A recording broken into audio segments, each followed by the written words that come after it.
Hey everybody, how are y'all doing tonight? Great. Good evening. Good. Coach Carson, is that a WNBA orange hoodie? Oh, I love it. I want one so badly. That's the great thing about being married to a former athlete with all girls in the house. So he bought me and my two daughters, 9 and 7 1. So we all are rocking it. Oh, that's so awesome. Yeah. I just ordered mine yesterday, Jackie. They were sold out of sizes for a long time, and then they just got them restocked yesterday. So I ordered one. Yeah, that like I said, I guess it's a good thing because he bought them early for all three of us. And so yeah, they're super comfy too. So Yeah, it's almost like women's sports are marketable or something with all this gear selling out. imagine that. Give us a platform. Imagine what happens. Right.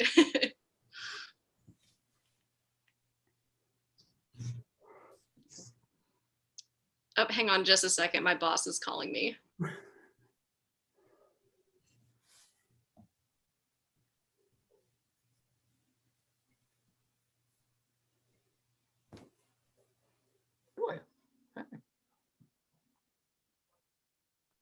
So I don't know everybody on here, but my name's Becky. I'm the soccer coach at Florida for about the next 30 days until we hire someone. I'm retiring from coaching. But tell me who else is on here. I'm Hutch, Michigan. I'm the softball coach, and I think I'll retire in 30 days too. So I'll give you a call. You can play golf. Legend. I know you. You're the only one I know. She's famous. I'm excited to be on a Zoom with her. Oh boy.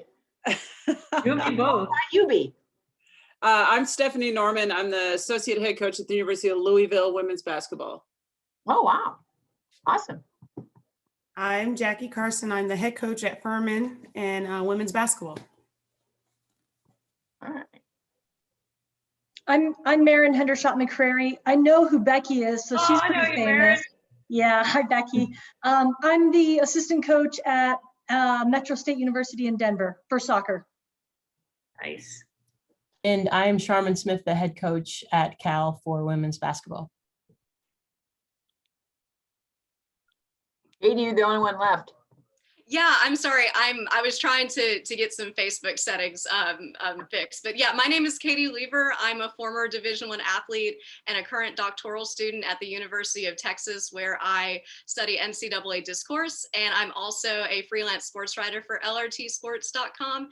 So I mostly write about policy, and I really lean into our goal of being transparent with college athletes because it's an industry that can be super complex and confusing at times too. And so we are really big on making sure that athletes know what they're doing going into the recruiting process and just making informed decisions. Nice. All right, well, it is 6:02, so I'm going to go on ahead and get started with our panel tonight. I want to thank everybody for taking a little bit of time out of your day. First, for our panelists for being here, and second, for our audience members. We're really excited that so many people are interested in women's sports. As a former athlete myself, it's a big passion of mine. So I'm always really excited to see other people being interested in the industry as well.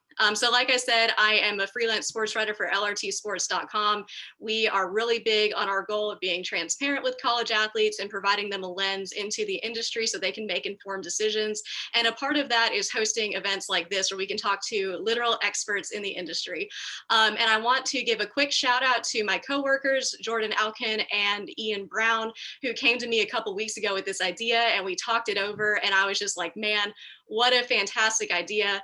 But I did not organize this. That was totally them. So thank you so much to Jordan and Ian for making this happen today. You guys get all of our appreciation and the biggest shout out in the world for taking the initiative and putting all of this together. So if you received an email to our panelists, if y'all received an email from anybody, it probably wasn't me, it's probably Jordan and Ian, and they are absolutely the reason that this event even happened in the first place. So big props for them. Thank you two so much for taking the initiative. So you all have already kind of gone ahead and introduced yourselves, but you really downplayed your bios because you all are very impressive people. So I'm going to go ahead and reintroduce everybody and kind of give you guys more props than what you gave yourselves. So first of all, we have Jackie Carson, who is the head coach of women's basketball at Furman University.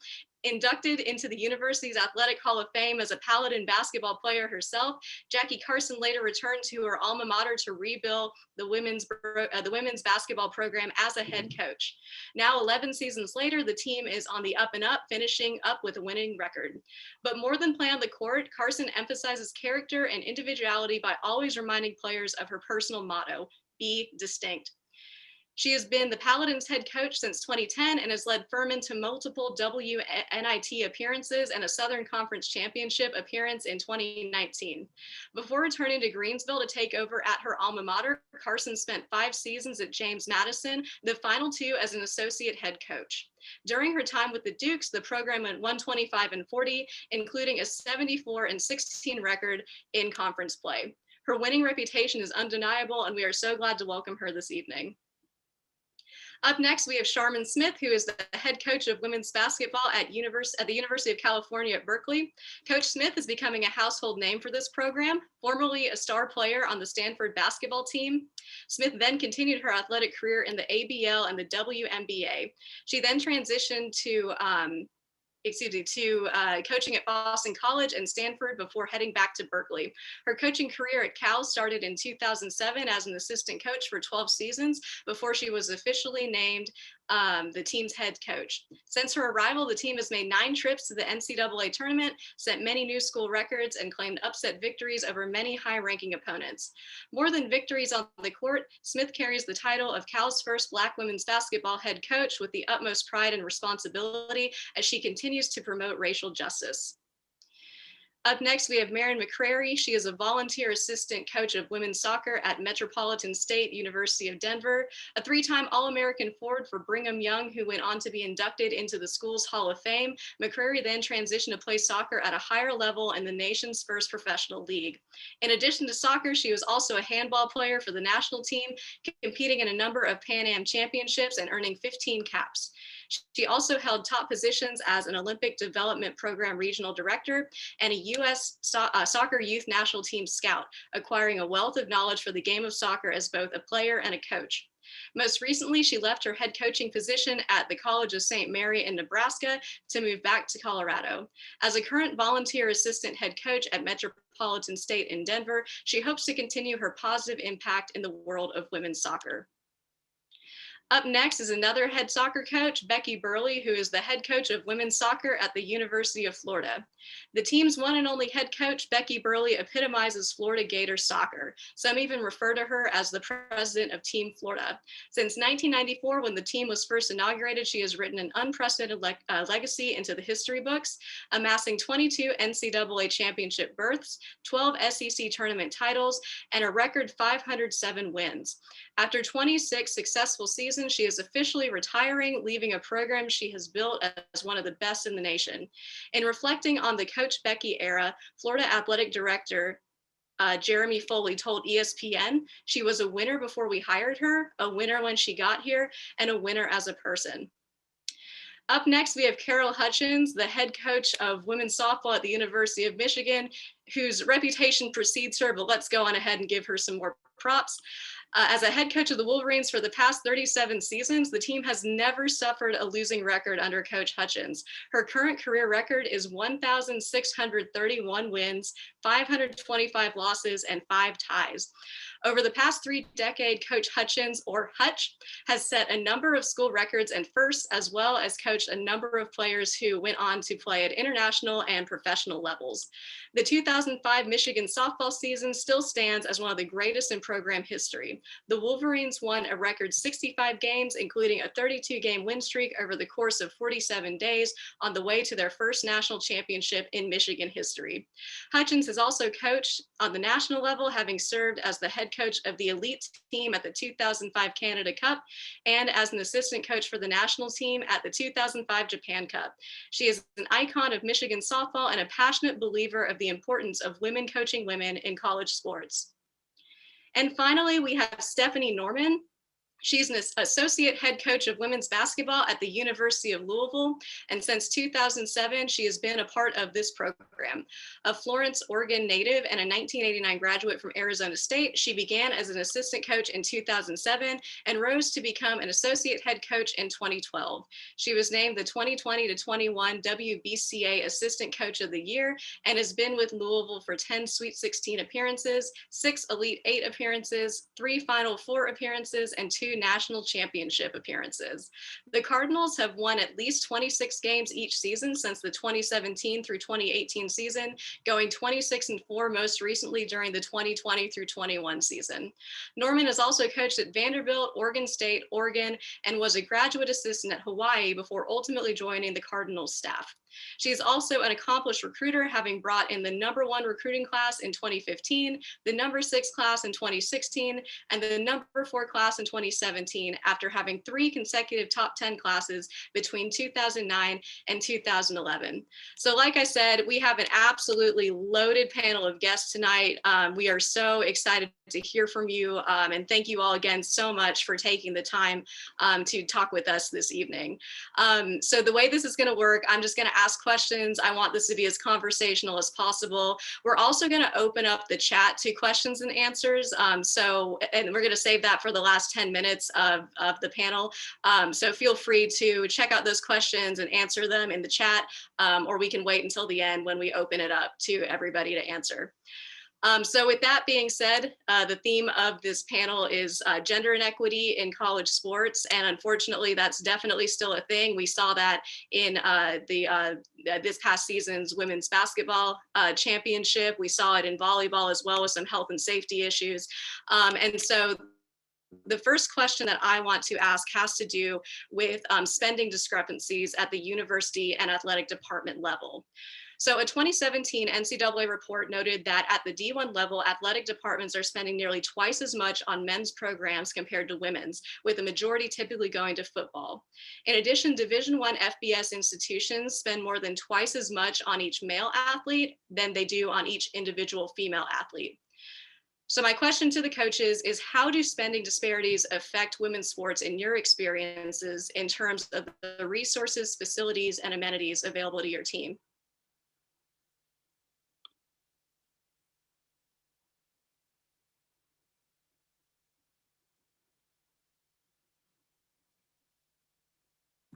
I'll start. So in the sport of women's basketball, I'll just say, obviously it's a huge thing. And it's one of the, I'm also a member of the NCAA Women's Oversight Committee for women's basketball. I'm one of 2 coaches with Corey Close from UCLA. And one of the biggest things that we're pushing as a part of the discrepancies that we've discovered is to make our NCAA tournament have units, which, if you know anything about the men's tournament, if you compete in the tournament, a certain amount of that money goes back to the conference and a certain amount of that money goes back to university. And also their NIT, their other postseason tournament, is funded by the NCAA. Well, on the women's side, you get a firm handshake and a pat on the back for competing in the biggest tournament, but you have no money, or nothing goes to your conference and nothing goes to your school. So think about the Pac-12, which Charmin is a part of. You know, they had 2 teams in the Final Four. And imagine the amount of money that those institutions in that conference would have gotten if the women's basketball programs had some type of unit that was placed on their NCAA tournament. So that's one of the things we're fighting for, because the other thing that a unit does is it makes athletic departments and athletic directors pay more attention to you and invest in you, because they get something out of it financially. So until women are constantly, and women's sports are constantly looked at as an investment and not a burden, then we're going to stay into the same build. But if you continue to promote us and you give us a reason for people to invest in us, then I think the investment returns back to our programs. Yeah, absolutely. Anybody else? Well, first of all, Jackie, that was spot on, and kudos to basketball for pushing it. You know, I'm obviously a softball school, but we have a football program. And I think that what gets lost in all this isn't just money spent, because they're always going to justify there's 200, there's 140 football guys and there's 20 softball. And they justify they make all the money. And it's clearly evidence that very few programs are in the black at the end of the year on any of their men's programs. There's about 20 to 30 football schools that actually do bring in revenues. And it really comes down to, in all sports, where men are just simply thought of at a higher level. And I thought the NCAA tournament, it exposed it when they had the weight room situation. And to me, it wasn't about the weights. I don't think anybody really thought it was. It was really about who would even think that was appropriate, period. But they would think it was appropriate for women because nobody pays attention. Well, I wonder if any of those administrators know that the women still keep lifting weights all through the tournament. But so it's kind of like, it's the whole approach and mindset that continues to cycle through. It doesn't really change. And we're so much further than we were. And we have so many great things for the women athletes. And they're mandated by law to be, specifically equal in some areas. But yet, I think the biggest issue, especially at the biggest schools, is we go all out for the men's sports, and the women get left behind, and it trickles down to the other men's sports because the market values of salaries is always the issue. And the market value in men's basketball is much higher than in women's basketball. The market value in baseball is higher than in softball. And I can't think of any NCAA sports where the market values aren't higher for the men's sports. And maybe there is one, but I don't know about it. So I think it's all kind of wrapped up in the same thing. And the time is really ripe now, as people are still writing articles, still talking about it, this is the time to really blow it up. So it's out there and people have to pay attention to it, because the NCAA still hasn't addressed the issue. And now the Congress is mandating that they're going to do some inquiries into the equities in the tournaments. Well, the tournaments aren't just the issue, because the NCAA is all the member institutions. These are all happening. What happens on everybody's campuses every day is really what needs to be the outcome of this. Just my opinion. I think on the soccer side of it, what's been interesting is if you followed the women's national team and the equal pay lawsuits and some of the even some of the recent NWSL, the pro leagues teams that have joined, like Angel City, for example, and the people who are financing that and the level to which they're financing that. So it's sort of like a chicken before the egg type thing. If you look at the pro women's league in Europe, it was just picked up by what is very comparable to our ESPN.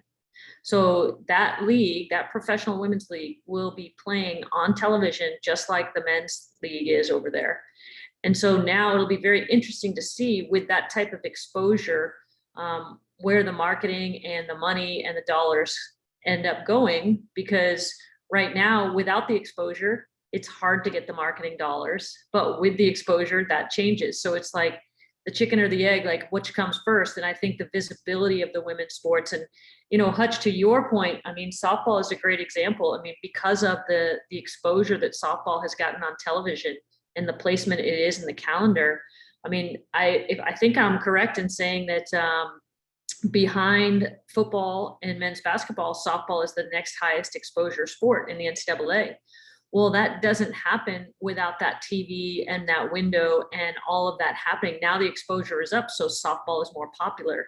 So I think it really comes down to, are we willing to take the gamble on exposure, which then is going to pay off in big dollar dividends in terms of the sponsorship, marketing, all that kind of stuff.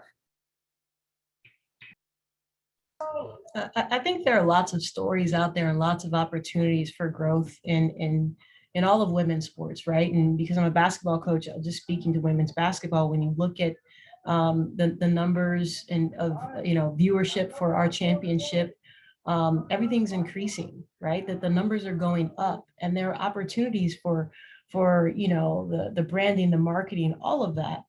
We just need people to be willing to invest, right? And say, yes, we care about women's sports. And yes, women deserve to use the title March Madness. I mean, how crazy is that, that we don't even have March Madness for our March Madness? And that's what you talk about with your teams all the time. Hey, it's March Madness now, and all of this, right?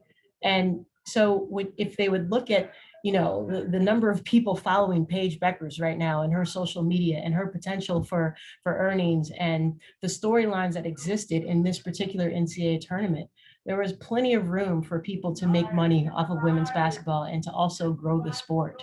But, you know, it's deep, it's systemic, and we've got to start, you know, tackling those things and changing things, because there's room there and people continue to use the same excuses that aren't really accurate or relevant to why you can't invest in women's sports. Well, and I'll just add it. It's kind of interesting that you mentioned, you know, the ability to make money in women's sports, and think about how many men have moved over to coach in the women's game, right? Because there is money to be made in a coaching salary. But what's interesting is how very not often we see women move to the men's game. You know, I mean, I can't tell you how many times I know about male soccer coaches who, you know, only coached men, and somehow they're qualified to coach women. But it doesn't go the opposite direction. You know, if you're a woman that's never coached men, well, you're going to have very few opportunities, especially in the college game, to move over and coach men and have an opportunity to earn money in that capacity. I think today was a significant day for women coaches in basketball with the signing of Kim Mulkey at LSU. If I'm not mistaken, I think she has a salary, at least that's been announced. I haven't seen the exact terms, but close, if not equal to the men's program at LSU. And so good for her that she's been able to sort of break that barrier. There's also, you know, this is kind of anti-NCAA in terms of what they don't want to talk about, but a gambling line would help in a lot of women's sports too, because those men that sort of casually are watching would be very invested if Vegas would establish a gambling line more often on some of our sports. I think that would increase. We're very fortunate here. I'm sort of spoiled because we do have a product that here at Louisville that people do aspire to try to attain a season ticket or a priority pass. And I think it's a great example if you put a great product out there and you have the local market. We don't have any pro sports in our state, so it's kind of like the perfect storm.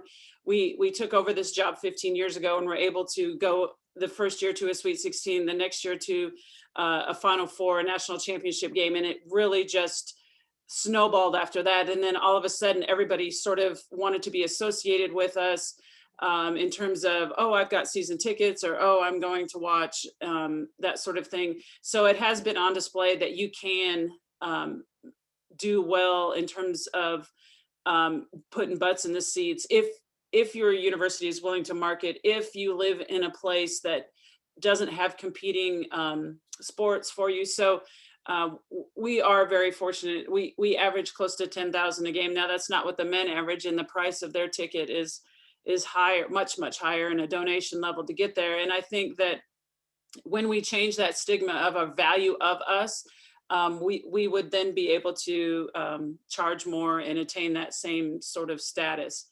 And I agree, like what everything Charmin was saying too about the NCAA tournament. It was honestly a blessing, because Charmin and I, Jackie, we've all played, and we're like, this is nothing new. This is how it's always been. And all of a sudden it was exposed. And then, because like we brought our own weight equipment, we brought our TRXs, we brought bands and all these things, because we knew there was no weight room. So we did it in the hall. And then you catch yourself going, why do we just accept that?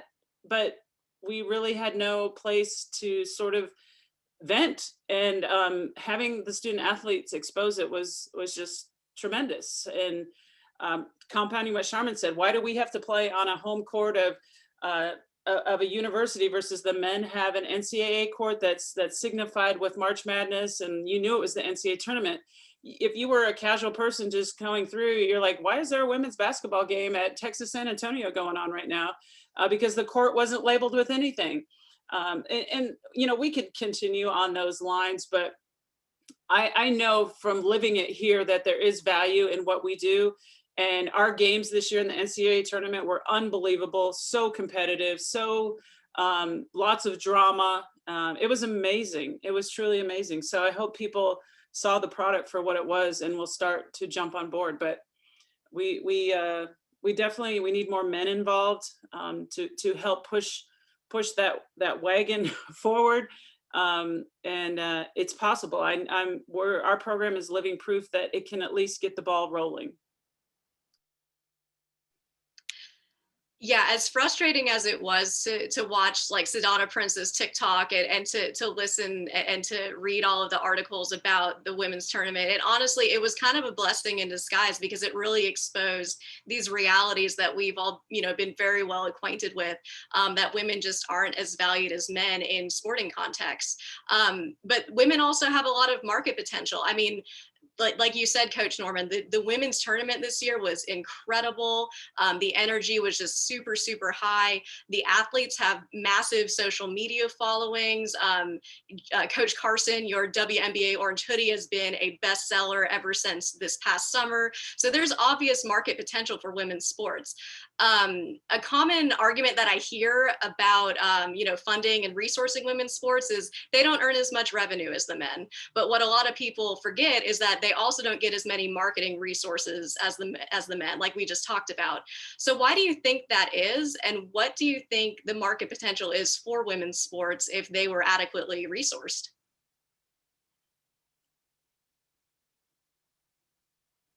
I think we're about to find that out. I think that, you know, you look at the things that are happening in women's sports, and you know, I'll refer back to Angel City, which is an emerging team in the Women's Pro League in LA. And the amount of sponsorship dollars that they've sent, they don't even have a team yet. And what they have already arrived at in terms of their seats, their uniforms, their title sponsors, like all of that. Their aim is to be the best professional organization for sports for women in the world. And I think when you see someone make a concerted effort to that, then on the flip side of that, we're going to see what that product ends up being once it has gotten that attention that it's deserved. And, you know, I think it's true. Like you look at Louisville basketball, you look at, you know, my example here, Florida softball, like there are total examples of when it's given the attention that it deserves, it grows. And it's just a matter of that initial, it's not even a leap of faith, in my opinion, because it's proven out so many times. It's just that initial decision that's being made by, honestly, mostly men. So that's why we need men in this conversation, to be able to put that money towards that so that they can recognize and reap the benefits of what it will be.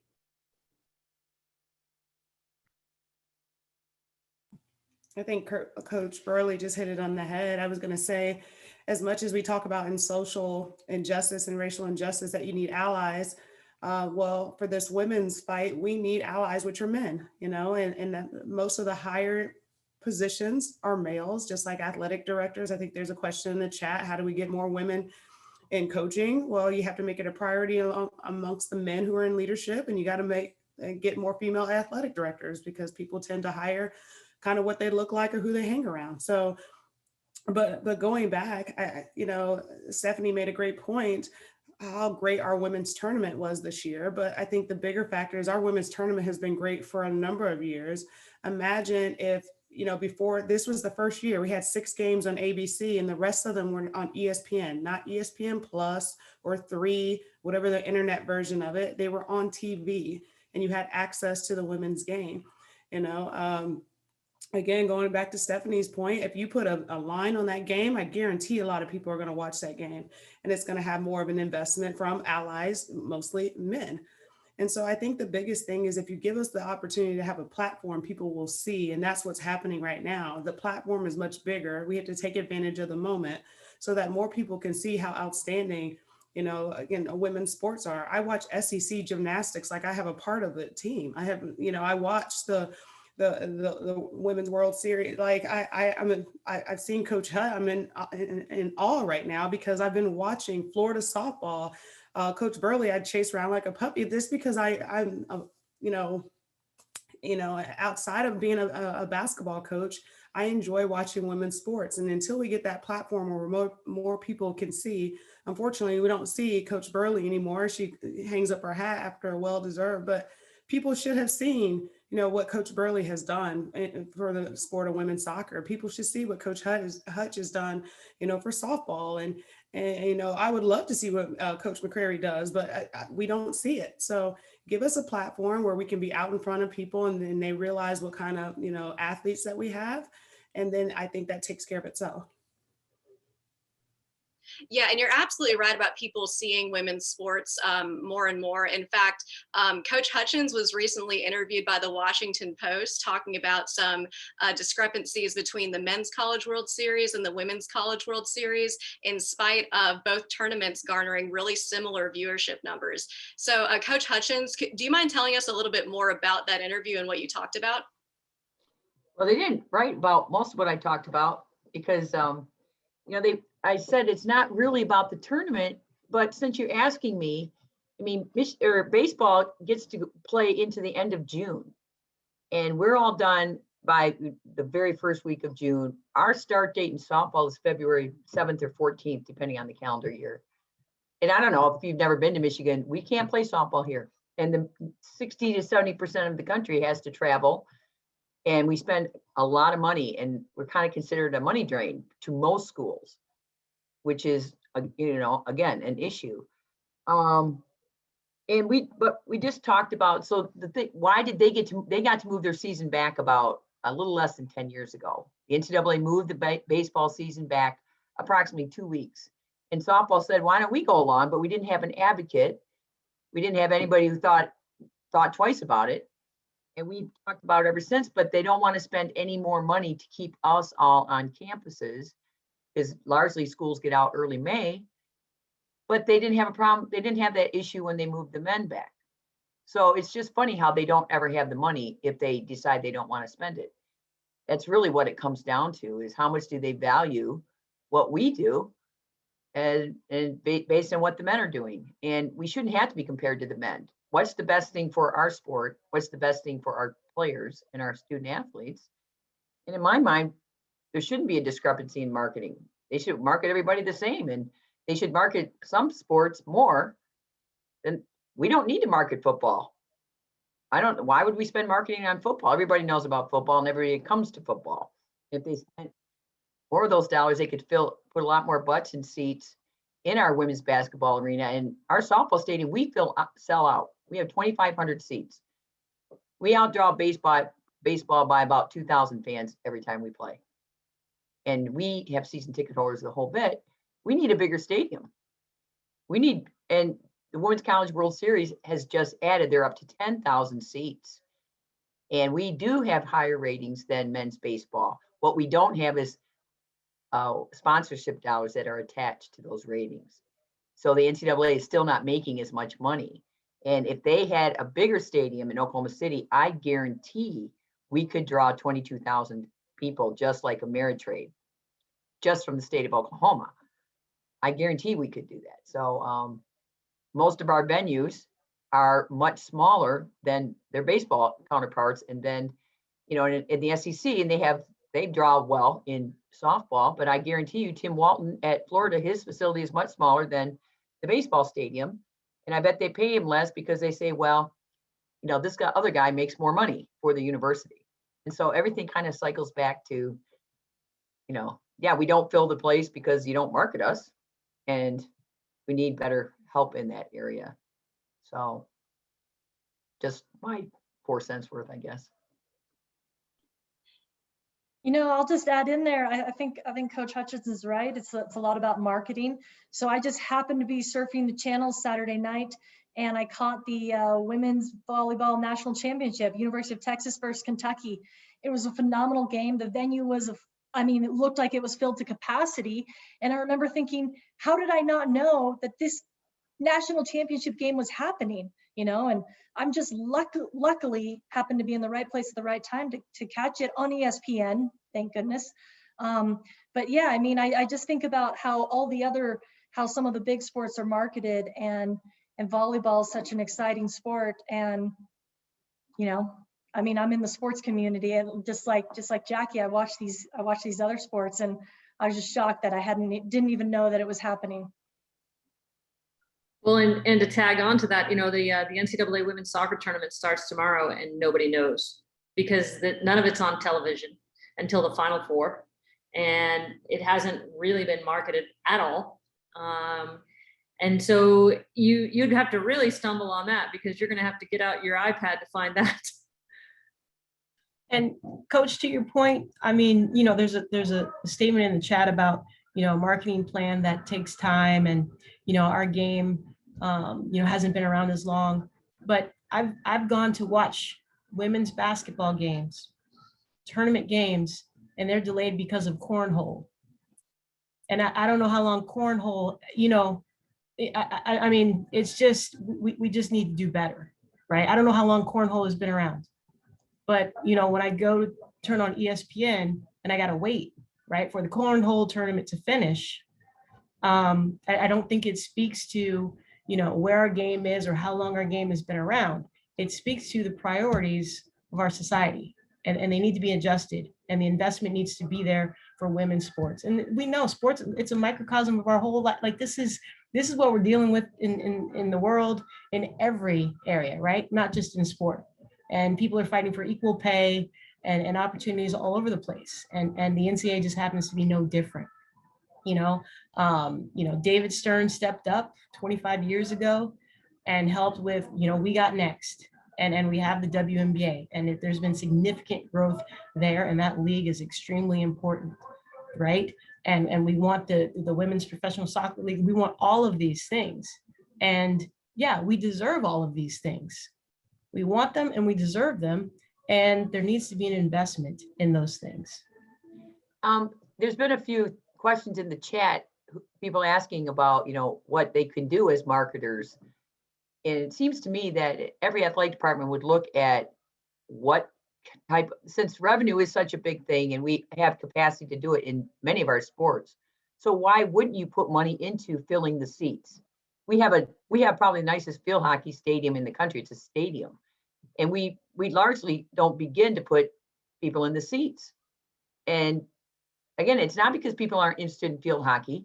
People are interested in whatever that's thrown in their face. Everybody knew who was playing in the men's Final Four. I guarantee you it was all over TV, you know, all the advertisements for the couple days, the buildup. And I would say market us the way you want to market anything that you want to make money on. Because everybody in every sport, we can fill it. Then coaches have to win games. I mean, people like to see winners, but there's no question. Why wouldn't you treat us all the same?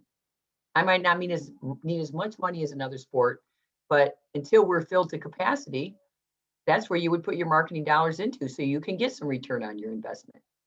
That's what our athletic director likes to talk about, return on investment. But I think it's that simple. Put into it what we need.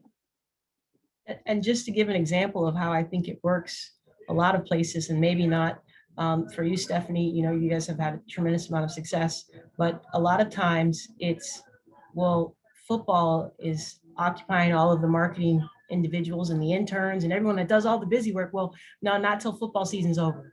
We can't bother them till football season's over. So everyone's focused on football from what they start, you know, July, because they've got to get ready for when the season starts in August, and it's football. And then football ends, you know, in December, if you're in a bowl game or whatever. And now basketball has been going on. And now we get people trying to jump in late and think about how to market women's basketball. And we needed those people, we needed those brains, we needed those hours, that manpower on board well before December and football ending to start now thinking about giving us their time. And I think that happens at a lot of schools where everyone is focused on football, and then all the other sports get the leftover attention, and that's not good enough to help get butts in the seats. And just to piggyback off of that, another tangent, just to go with Larissa and Haley's question in the chat.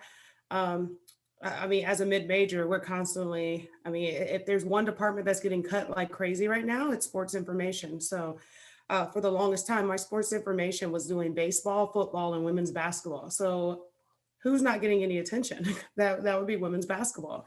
One, I'm sandwiched in between, and when one ends, the other one's beginning. So it was, and it wasn't any fault to him. It's just that it's understaffed, and that's one of the first areas to get cut. So I remember I called Dawn Staley, obviously a great ambassador for our game. And I just remember at South Carolina, when she first got there were barely any people in the stands. And now it is, and leads the nation in attendance. And so I said, you know, and I asked her team, I said, what does Dawn do? And she said, well, first of all, she didn't feel like the university was giving it early on, wasn't giving her enough attention for marketing. So what did she do? And one of those positions that, you know, have at a bigger level, you have the player development, all of this, she made a marketing, branding, that person that strictly was in charge of the branding and the vision that Dawn Staley wanted, which from her marketing team was, she wants that every single game look like a Beyonce concert because she's a Beyonce fan. So she's in charge of winning it. The environment is supposed to look like a Beyonce. So that's where I challenge us because we all know we've sat here long enough and say they're not going to invest in us. They're not going to do this. So, you know, for me, finally, I'm getting another position. They're like, well, you can add a strength coach. Oh, you can add a video coordinator. Oh, you can add this. No, I'm adding somebody in branding and marketing for Furman women's basketball. And that's sad that we have to do that, but that's literally what I'm going to add. So Haley and Larissa, if y'all know some people, get your resumes ready because July 1, we are trying to figure out how to market our program. And unfortunately, more programs have to do the same thing in order to get the attention and marketing that we deserve. Yes, so many great points here about marketing and how, like Coach Smith said, how women tend to get the leftovers. And it's not just in terms of quantity of marketing, but it's also in terms of quality of marketing. So this past season for the women's Final Four promotional video, the University of Arizona was somehow left out of that video. There were 3 teams in the women's Final Four video. So a very glaring oversight there. And then also after the University of Arizona upset the University of Connecticut in the Final Four, which was an incredible game, a reporter mispronounced Aari McDonald's name, and she had to very politely correct her. And so what do these kinds of, what kind of messages do these oversights send to women athletes and coaches? I think it speaks for itself. I mean, they didn't leave Gonzaga out of their Final Four video. They wouldn't think to do it. And the NCAA, it's time to expose that they expose themselves. We just need to pay attention to it. I mean, I think it speaks for itself. They don't do a good enough job promoting all sports. I think one of the things to think about is I have a younger woman on my staff, and she was just offered a Power 5 first assistant's job. And she ended up not taking the job, and not for any specific reason that I'm going to mention. But one of the things that was interesting was she was asked to make this decision over the holidays. She hadn't had a chance to visit the school. So they sent her, here's the benefits package, here's your salary, here's this. And without having any conversation with her, one of the added benefits was a golf club membership. Nothing wrong with a golf club membership, right? There's a lot of women who play golf, but what's the decision-making process behind having a golf club membership as a added on benefit? Could it not be something, more relevant specifically to the person? And I'm not trying to make that a sexist issue of the golf club membership, but more just like that. I would guess that is something that is probably added on to all of their assistant or full-time people's packages without a lot of thought into what could be more relevant. And I think when you talk about decision makers, when you talk about getting women in coaching, keeping women in coaching, I coach with Mary Wise, who's a legend in volleyball. She raised her 2 sons while she's been the head coach at Florida. That's so hard to do, and fortunately, she was at Florida, and we have a lot of support for our women coaches here, but that's not the case everywhere. So we wonder why we can't get women to stay in coaching or to remain in coaching or to get into coaching. It's because Mary would care less about the golf club membership and maybe would want, get to the head of the line at the daycare, or something that would be more relevant to her. And I think that the parallel to that is the decision makers are making historic decisions based on the wrong information. And we just need to update that information now to make better decisions on the women's side. I'll piggyback off of that, Becky. I just sat in on this has nothing to do with sports, but I sat in on a business capital venture last night about a marketing team trying to sell this car buying app. And they are specifically marketing it towards women because women make so many financial decisions in people's families. They've done the research, and why athletics hasn't figured this out yet to market specifically to women, because I can't speak for everybody, but in my family, I have a husband and 2 kids, and he doesn't know anything about our bank account, where the money goes. That's all on me. But I think more women than not that we don't know about are really handling a lot of money and the decisions. If they're not handling the money, they're helping to make the decisions. And I think that we have to see what's working. Soccer in our city, apparently, I listen to sports radio and I don't know a whole bunch about soccer, but apparently we're getting this pro women's team. And then some tournament is coming here because we built this fantastic new facility that the city owns. And all of a sudden we have turned into this mecca for soccer. And some guy put out there, like, this is going to be the soccer capital of the world. And because of that, like, I enjoy watching our college soccer team, but I'm going to buy season tickets to our pros. I've never seen a pro women's soccer, but I was like, heck yeah, let's support them. I'm sure the ticket prices aren't the same as the men, so we're going to be able to afford it. So let's go, let's do this. I think novelty ideas, UFC for last night, UFC 261. I don't know if anybody watches it. I do. The women were like a huge draw last night on those fight cards. And so there are some amazing, like, positive examples of people following women, and I could keep listing them. It doesn't matter what it is, if it's skiing, if it's Hope Solo for the soccer and all. I think we need some more controversial women too, because that certainly seems to stir the pot. Like, we all try to, like, keep it cool and nice, and the men are all, saying stuff and whatever. And I feel like if we have some characters in there too, that might draw some folks. I don't know. I think big personalities. I love them, whether you hate them. We need villains. We need people we can attach ourselves to.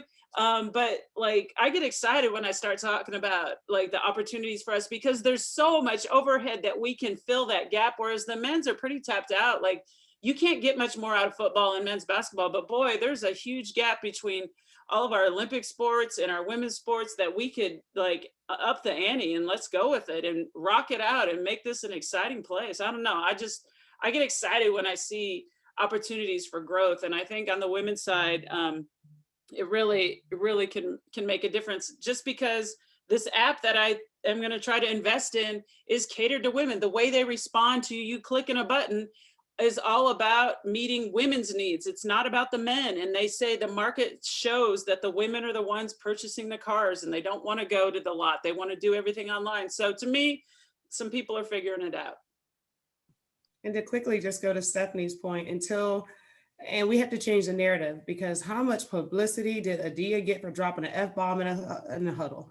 Like, oh my gosh, it was like mind blowing. And oh my gosh, she breastfed her child. Well, we've been doing this for years. We all know we got to manage all this, like, we got to pump, we got to get it done. But the biggest headline and as an outcry is that she actually said an F word in a huddle to her team where no cameras were supposed to be. So the narrative needs to change. Like, nobody ever is going to say, oh my God, Tom Izzo just dropped the F-bomb in his huddle. Like, nobody cares. But like Stephanie said, we had to have a couple of bad boys. I mean, that's probably the most attention she got, because how passionate, and she cusses and she breastfeeds at halftime. So, like, we have to change the narrative a little bit.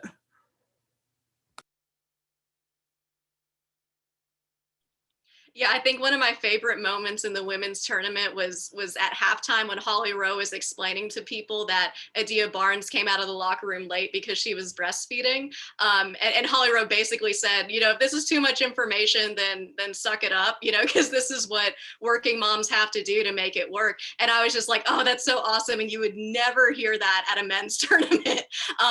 So yeah, it was really great. But something that I've noticed is that male coaches who are fathers don't get that kind of attention on them for their family work-life balance. And we only have a couple more minutes, but does anybody want to take a stab at why that is and how we can change that narrative?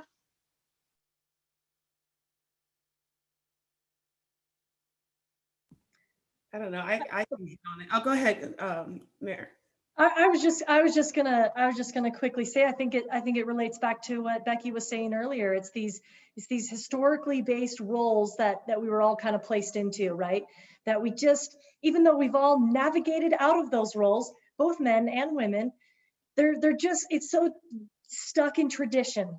And ultimately we all have to be open to just, hey, we're already moving forward. Let's just get the train on board and go with it.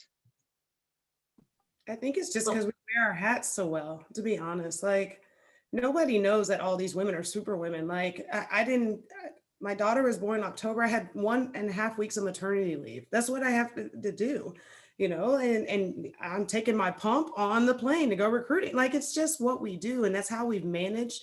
Because at the end of the day, I tell our kids, I want to be a better mother than I am a coach. And I have to be there for my moments. But we wear so many hats because not only are we the moms and we're the coach, but we're still the wife. So we still have to play that wife role. We still have to play that partner role. We still have to play that mother role, and we have to play it. So that we wear so many hats. The men, it's just different because they go coaching their dad and, you know, husband, but most of the time, who manages the household? The woman. You know, and so it's not talked about because the men can go recruiting and there's most likely going to be someone there, their wife, who takes care of the household and still maintains it the same way he does at work. But if you flip the narrative, the people who take care of the household traditionally are us, and we're being head coaches and assistant coaches, and we still have to make sure our kids are in virtual school. Like last year at this time, this was an absolute traumatizing moment for all coaches as we had to learn at this time, you know. So it's just that we wear our hats, we put on our capes, we straighten each other's capes out, and then we just go to work, and we don't need a lot of fame, but it's been happening that way. Well, just a quick follow-up. Gender bias is alive and well. It's alive and well in athletics. It's alive and well in universities, in the NCAA, and in the entire society. And we are all viewed differently. If I had a doubt, I would have said, wow, you're really tough. They never said that to Jim Harbaugh. It's not a shocker. I'm a head coach, and of course we're tough. So it's just gender bias. I think we all need gender bias. We all need to learn about it. We need to understand it. Our student athletes need to understand it. And most importantly, our administrators need to understand it. I would second that. The gender bias thing, especially for those of us who have children, I find myself, and I love our men's staff dearly, but if they do something with their kids or take off work half a day so they go take their kids to the playground, it's celebrated. And this is kind of just across the country. Like, oh my gosh, you're spending time with your children, how amazing. But I feel like if I would ever take a half a day off because I say I just want to go hang out with my kids at home and be like, oh, you can't handle being a mom and a coach and doing your work. It plays from both sides, and that's unfortunate. And sometimes it's the own pressure I put on myself saying, oh gosh, I can't do that, because I continually feel that, and not because anybody makes me feel that way, it's just the overall feeling that as a woman, you got to make sure to prove yourself that you're not going to let anything affect your job or your ability to keep it all together, like Jackie said, and wear these million hats. But it is celebrated I feel like more often when you're a father and able to do stuff with your kids. It's like, oh, that's amazing. And it's like, wait, we're doing that all the time. But you don't see it as like an aha moment. It's just what we do. Katie, I think you could have another entire panel on gender bias and gender roles. Oh my gosh, that's like my dream panel. That would be incredible. I'm signing all of you up for that one. So we do have about 8 more minutes left. I don't want to keep our audience for too long, but they have been asking some awesome questions in the chat here. And I think this is one that would benefit a lot of people here, myself included. How can we continue to advocate for women's sports? I mean, I don't mean to oversimplify it, right? But it's like, we just need to do what we would expect to be done for any sport, right?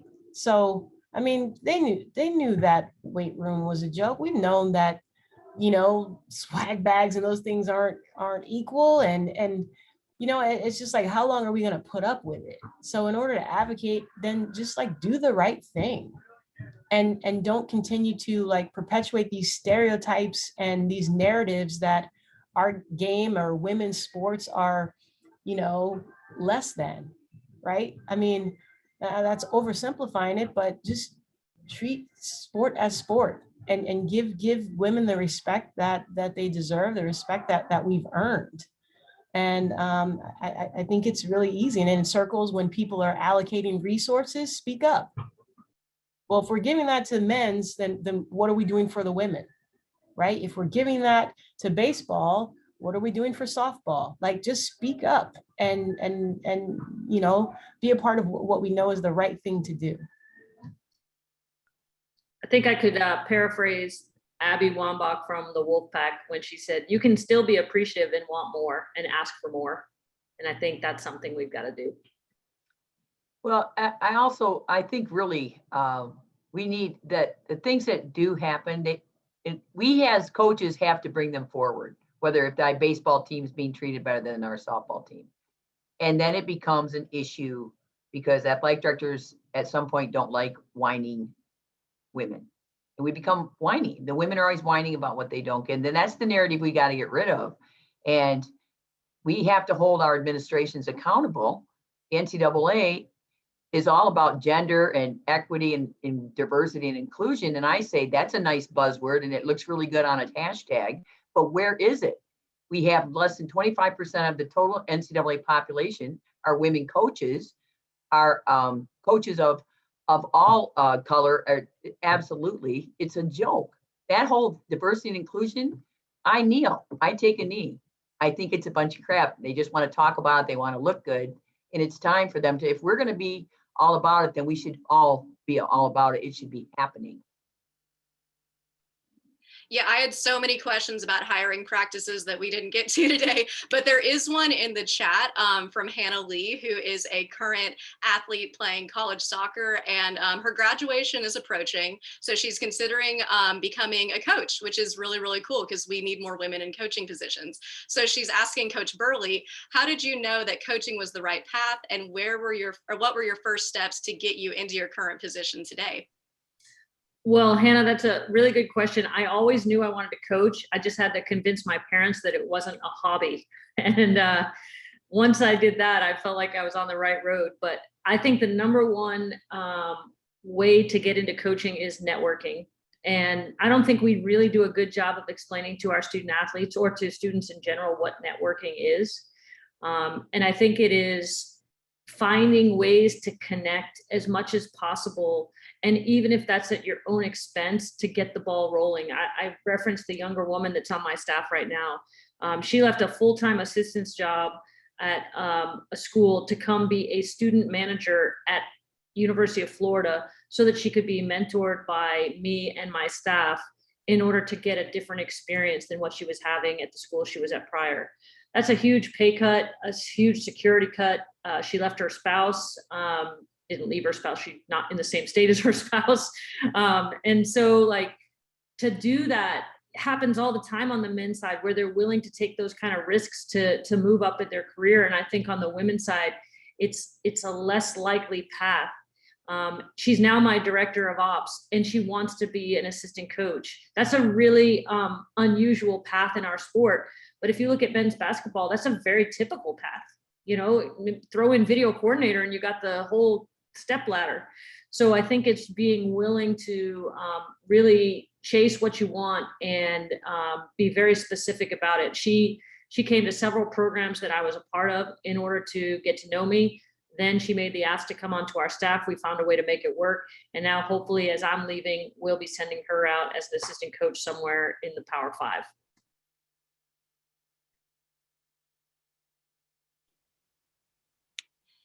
That's awesome. And we have time for about one more question. So kind of piggybacking off of that, what are some things that people can do to promote women coaches as well as women's sports?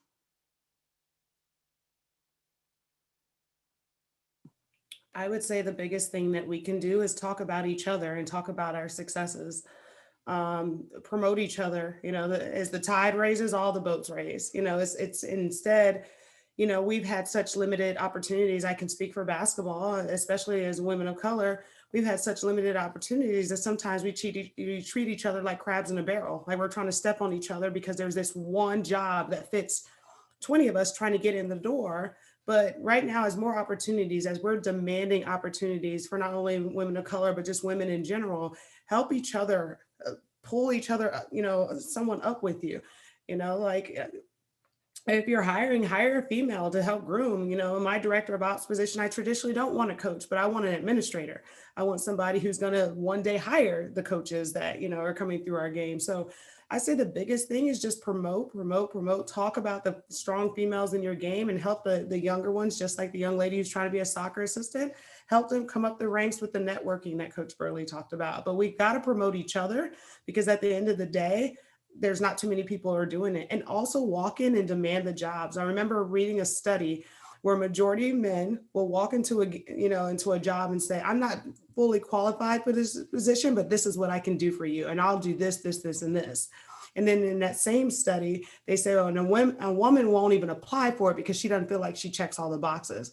Well, stop worrying about checking the boxes, network, put yourself forward, and then we promote each other from within. I do think we can take a really good cue from the men's side about how men support coaches who lose their jobs or move on. There's so much recycling, and I think that a lot of times when a woman loses her job, it's like radio silence from everyone else. Instead, I think we should really make it a point to reach out and find a way to keep those women in the game and to find ways to get them back into the career cycle if that's something they want.